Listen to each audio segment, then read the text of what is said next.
Well, it is oops, Post-Tuck Commander, and what I've done is taken out to change this deck. In light of that, is I've taken out the. Let me scroll down so you can see the rest of the cards.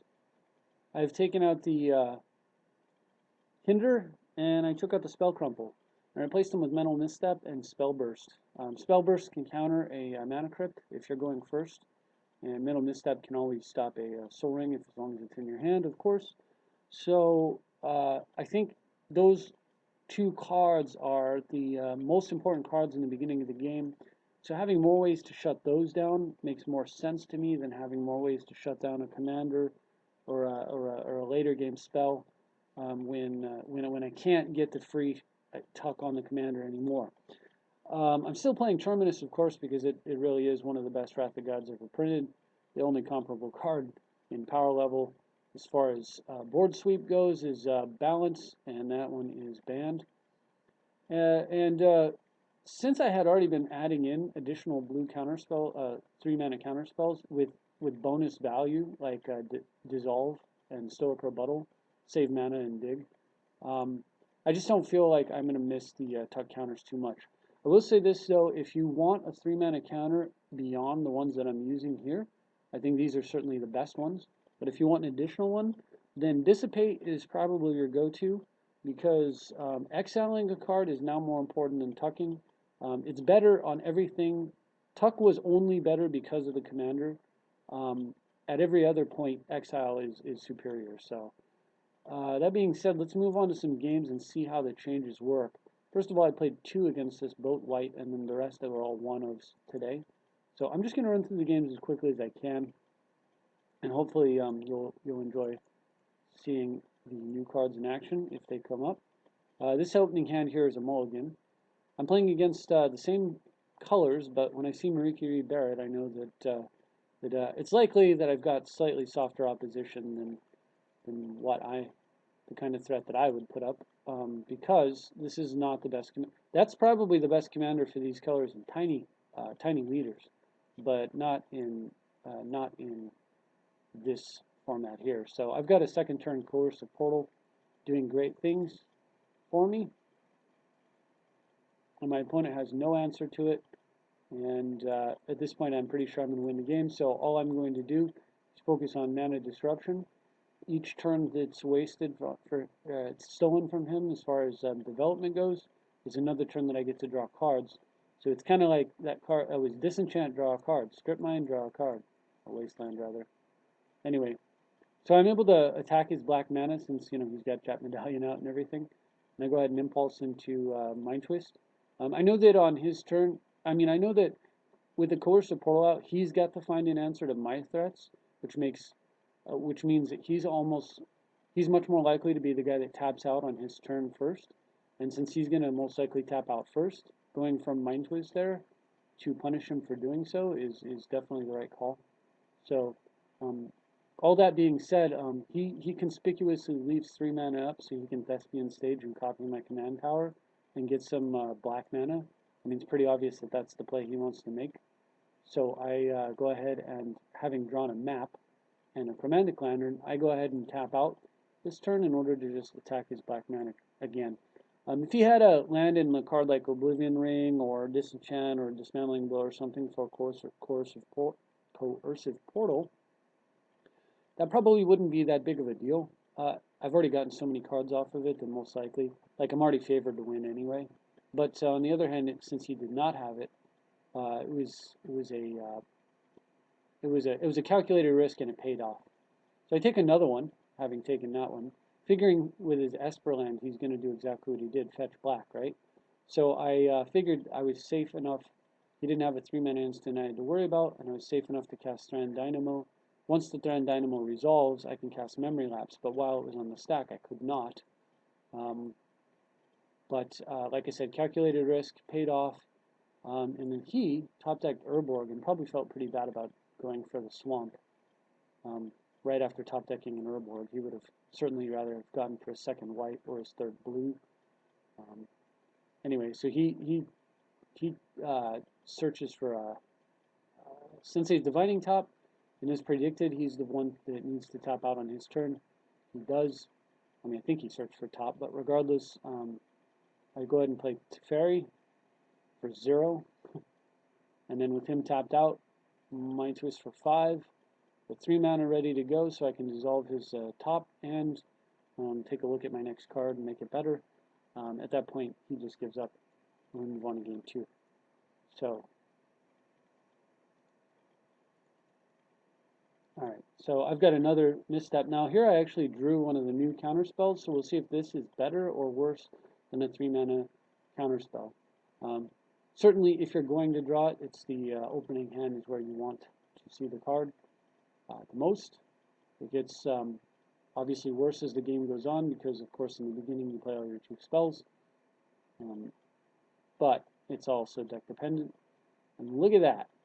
Mental misstep on a Soul Ring and a scoop. Somebody who kept their hand based on having a Soul Ring did not get it and had to quit. Pretty awesome. It's exactly why it's in there. Very, very good situation for me there. So here I was playing against Carlos Potatoes Valdez. I played him before. He's usually puts up a good fight, so I was anticipating that. But I have a great hand here. So, oops. So yeah, I go first turn Watery Grave, thinking that I will probably brainstorm and put the island, dump the island underneath of a fetch and get rid of it. So that's why I played the dual land over the basic. He plays first turn Llanowar Elf and Soul Ring, and man, too bad that wasn't a crypt, and then I'd spell burst it. But since I do have Mental Misstep and Force of Will as a possible hit, I decided I'm going to brainstorm in response to the Soul Ring. I don't get either one of those, but I do get my Soul Ring. And then because they've done something with the, like I click on the island, I'm trying to put the island back, and it just keeps not going back to my deck.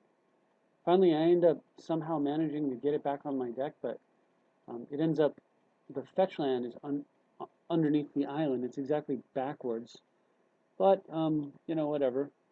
It didn't hurt me this game, but it's something to be, you know, mindful of later. The way that they did something in one of the updates to Magic Online now. You have to make all your decisions. It used to be that you just click a land and it would automatically go back, and then you click the next land and that would go back. Now you have to click all your cards in order, and then the last one triggers, and they all happen. So anyway, what I did was I found the Soul Ring. I played the Soul Ring. I used the Soul Ring to cast Trinket. I cast Trinket in order to cast Crypt. I used Crypt to cast Vault, or excuse me, Monolith.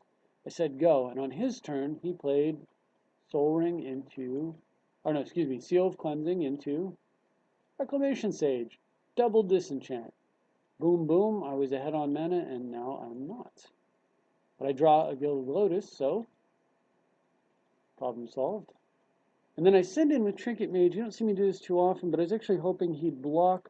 The reason I was hoping he would block here is that if he's got like Eternal Witness or something, I've got that covered. But I wanted him to kill his Reclamation Sage and have my Trinket Mage die, so that because this is a 2/2 and he's got a 1/1 here, and if he kills my Trinket Mage like this, in fact, it wouldn't have mattered if he blocked or not. But I mean, the bottom line was the reason I turned my Trinket Mage sideways is because now on his turn, if he has no play with his green mana, he'll attack me with Llanowar Elf. And so let's say. Now, he's playing Seal of Cleansing, right? So I'm assuming he's also playing Disenchant. So let's say he casts, oh, I don't know, for a green and the Soul Ring, he tries to cast Cultivate, and then I counterspell it. And then he attacks me with Llanowar Elf. Then I know I've paid 1 life to find out that he does not have a Disenchant in his hand, and I can play accordingly. If I didn't attack with my 2/2, then if he would have made the same play and left the Llanowar Elf untapped, leaving a green and white untapped, then I don't know if he's got the disenchant or not, and I have to play differently. So for that reason, I wanted to clear the way for him to attack me with Llanowar Elf whenever he feels like, to tell me that he's not going to be using that mana for the turn, because what does the life matter? What really matters is information. Anyway, so on his turn, he's got Indric's Stomp Howler, so if you're counting, that's 1, 2, 3 disenchants back to back to back. Fortunately, I am able to stop that one, and I draw a Fabricate, and decide I'm going to Fabricate for Metamorph because all these disenchants going off. And then I go ahead and search for Mystical Teachings, which is really good when you've got 12 mana in play. He plays his Commander, hits me for 1, which is great. And then he decides he's going to play Slate of Ancestry. This is a play that doesn't make... Oh, he doesn't know I have Spellburst yet, so now he gets to find out what all that ramp was actually for. And he has no follow-up play. So I just draw and say go. And he, for some crazy reason, he casts Wild Growth, which I'm going to allow, because I don't want to... There's no point in spending 4 mana to counter a Wild Growth, especially with the Mystical Teachings in hand. He's still got 4 cards over there. I want to stop. I want to use my Spellburst in such a way that he's only playing 1 relevant spell, and then I'm stopping that. So he casts Mindslaver. Holy smokes! All right, that's not going to happen. This is weird and makes no sense though, because he knows I have Spellburst in hand. So unless he has a follow-up, this is just throwing a Mindslaver away. Absolutely terrible play. And usually he plays better than that, but okay. So then on his turn, I go ahead and fetch for Underground and untap my Grim and cast Mystical Teachings. And then because of the Wild Growth, I go ahead and get Vampiric Tutor. And because of the fact that I have Spellburst in hand. So I vamp and strip mine his land, taking out 2 for 1. It's really 2 for 2 because of the Vampiric Tutor. And then he goes Kadama's Reach, so that's getting Spellburst, of course. I've got Dissolve to back it up, so I'm not concerned about that. See, this is a perfect situation here. He attacks with that, so now I know he doesn't have Naturalize. And so it's perfectly safe for me to go ahead and cast this right now. And now he's down another mana source. Down to just a single green. When he does nothing, I go ahead and just figure, you know what, I don't think he's got an instant, just because of the way he's been playing. So I go ahead and EOT, fetch a Disenchant, crush his Soul Ring. He is almost out of this game completely. Hitting me with a 1/1. I've got tons of mana, and I draw Karn. So down comes Karn. Well, Karn was going to come down, and eat his forest, but he gives up, and rightly so. There's no coming back from that. So we'll move on to the next game. So interesting, but Mental Misstep so far and Spellburst both have been quite nice. We'll see how things go here. Playing against Thada Adele, I had to mulligan my initial hand. This is a very risky keep against Thada because it has no way to deal with Thada Adele. But it does have like so much potential because of the massive amount of mana that it can produce that I decide I'm going to keep it anyway and top deck a land. So I go with first turn Myriad here, and he plays Quicksilver Amulet. Quicksilver Fountain. Very strange. I thought, but after thinking about it further, it does make sense, just because it ensures he'll be able to walk and with Thada, and it also occasionally will disrupt people's mana. I'm not sure how I feel about it as far as like if I were going to play a Thada deck, but I do see the logic behind it. Anyway, because he had turned my land into an island, and these were both islands, I go ahead and just play, I use my fetch to get another island, and then play Soul Ring. And because everything's an island at the end of my turn, all the counters come off. It frees up Myriad Landscape, and I go ahead and fetch double blue. I was struggling again because of the change in interface to get my cards to work, but I finally figured out what was going on. And I still haven't really drawn an answer for Thada, but I do have, the ability to dig for one, so I figured he'd probably fetch something. I figured he'd probably get my Soul Ring or my Mana Crypt here, but instead, and actually I can see, again, I can see why he did it. He fetched my Vedalken Shackles, probably just to ensure I don't have access to him. After looking through my deck, if I were him, what I would have done is fetch Vedalken Shackles, assuming that's what I would have fetched, but like if If that's the thing he's afraid of, then I would have gone for Vedalken and then not cast it. Because after looking through my deck, there's almost nothing in here for him to, like, what is it going to shut down? It's going to shut down like my one Dark Confidant. I'm just not going to play it. I mean, the chances of me drawing are 1 in 86. So other than that, it's not hurting much. I guess maybe he played it for my commander. Anyway, I factor Fiction into this regardless, and I select pile 1.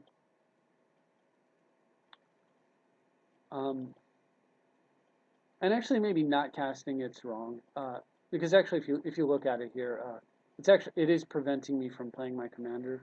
I could have played my commander here and then started drawing extra cards and look for an answer to Thada.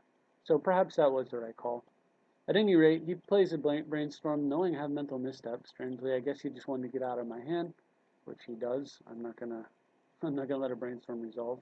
And then his turn he hits me with Thada and fetches my Phyrexian Metamorph for Gale the Lotus, which certainly makes sense. You got to try to keep pace. So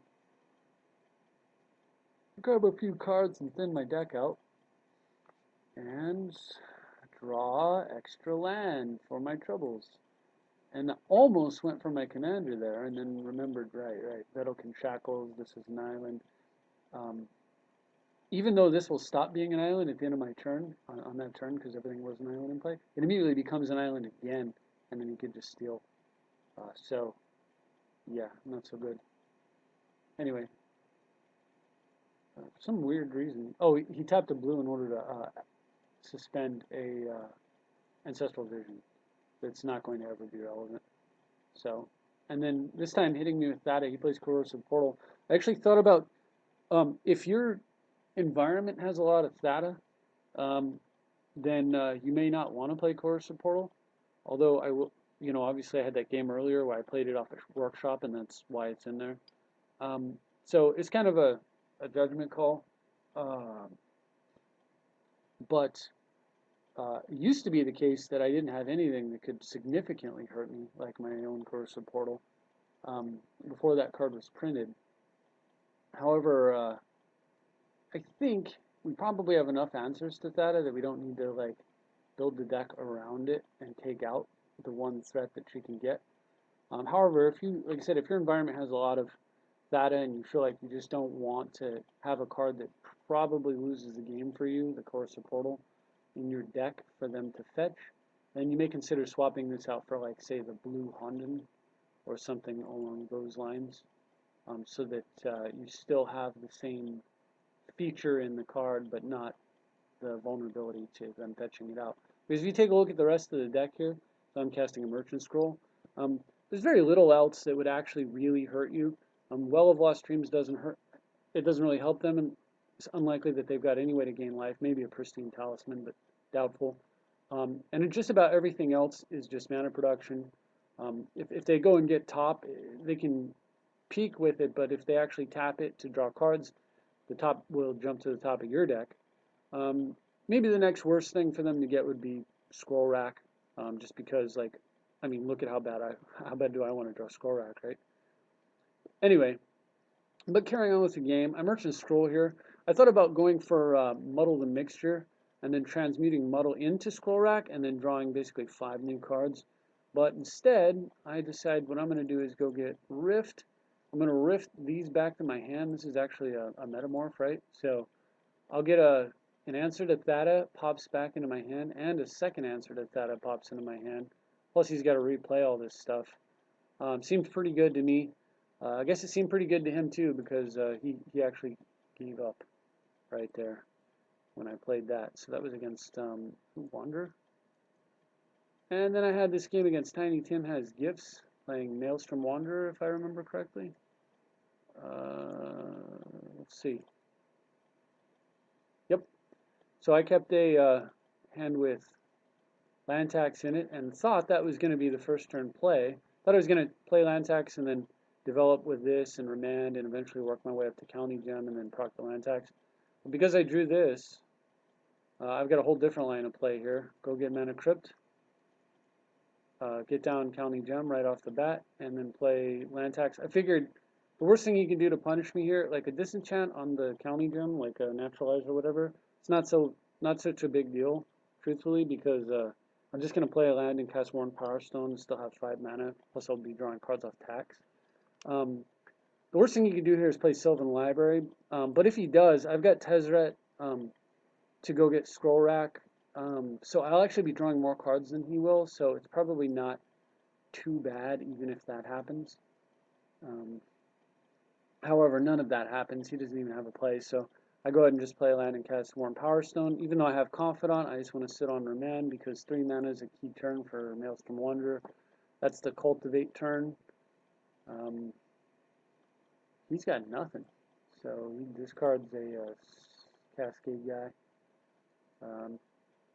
Okay, so I go ahead and fetch up the last basic land in my deck, and then I'm playing them over Command Tower or Shrine because you always want to try to play blue lands, so that's why I'm not playing Shrine. And in the case of Command Tower, I want to play Islands first because Islands are what power Vedalken Shackles.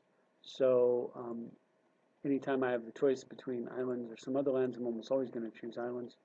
So here I decided I'd go ahead and I got Tezzeret down, so I go ahead and play Dark Confidant as opposed to fetching up Scroll Rack. I will not be able to land tax this turn, but I'm okay with that. I'll do it next turn. But there was a chance he wasn't going to play a 3rd mana, and if he didn't, then the Scroll Rack would have only been a one-shot deal, whereas the Dark Confidant's always on. The other reason why I didn't go get it is because I wanted to have 5 counters, because I might end up fetching Winter Orb first, like depending on what he did here. So it just made sense to me to wait. Like I said, I missed a hit on the land tax, but it's not a huge deal here because I've got the Confidant running. And I can go get Scroll Rack now, so that's the game plan. So I go ahead and cast Signet, X is 2 for Scroll Rack. Because I drew Vampiric Tutor, I go ahead and put some mana through the Signet and cast the Vampiric Tutor, activate Scroll Rack for 5, and then hit him with the Strip Mine that I fetched. It's kind of weird to hit somebody with a Strip Mine when you're tax racking, but the thing about that is I've got Confidant running as well and Tezzeret, so it's basically a time walk at that point. I just want as many turns as possible to go by with really nothing happening. Next turn, I actually didn't. This isn't right. This is a glitch. I had other stuff in my hand, mostly counter spells and stuff. So next turn, I was going to probably, if he didn't play a land and I wasn't able to tax, then I was going to use Tezzeret's ability to for zero to get a shuffle and get a mana crypt, make my hand a little bit stronger that way, and then ultimately the game plan was to Tezzeret for 3 and then lock him under Strip Mine Crucible. But the Strip Mine and the Dark Confidant and the Tezzeret, the tax, the Scroll Rack, all the stuff that's going on, it's too much for him, and he gives up. And then in my last game, my opponent just never plays. Play against a guy running, I don't even know, but the game goes just like this. I have a perfect hand. I think it's even more perfect when I top deck a land. I go first turn Vault, and he's playing, I don't know, what is he playing? Mimeoplasm. And second turn, Blooded Strand. And I guess because I didn't do anything and he's predicting Counterspell correctly, he just gives up. Some people hate to play against blue. They hate like 1/5 of the cards in the game. Anyway, so those were my games. That's how the mental misstep. You saw how the mental misstep was working in the spell burst. I had a number of other games in which mental misstep countered Soul Rings, like 3 other games the last time I played. But that was over a week ago, and I had and spell burst I think has never like been bad for me. But that was the best game so far where it's really like come up and just completely dominated, the one that you saw. The other thing that I do like about having Spellburst, by the way, with Condescend in the deck is that it's very hard for my opponent to know what blue and a bunch of colorless means. It could be anything from leak to lapse, condescend to burst. So um, it does make the deck a little less predictable, and that's probably a good thing as well for the people who've been watching the videos or who play against it a lot. So at any rate, that's all I've got for this run.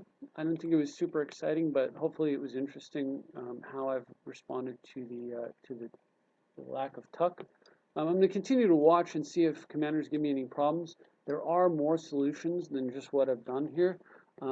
Most of this deck was already built to deal with them, but if you need more answers, cards you can consider are Moat, just to come to mind, are Moat, the Abyss, but also Gilded Drake and Treachery also come to mind as cards that you could probably consider.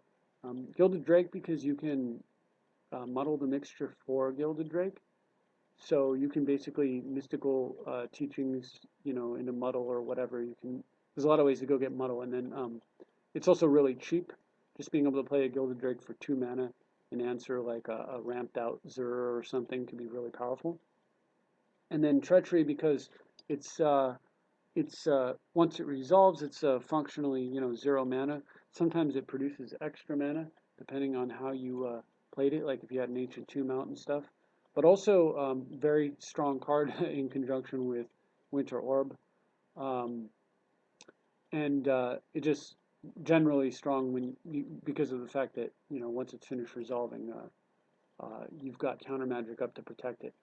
Whereas Gilded Drake, on the other hand, you don't have to protect because it's just here, let's swap. So both of those cards could be good if you're having any issues with commanders. Those are additional ways that I would say come to mind as solutions, but I don't think I would move to them until you've played this deck the way that it is now enough times to decide that you need that extra stuff, because every anti-creature card you put in here is one less card for beating the decks like this and the combo decks. Well, that's all I've got. Thank you for watching. I hope you enjoyed the video, and I'll see you next time.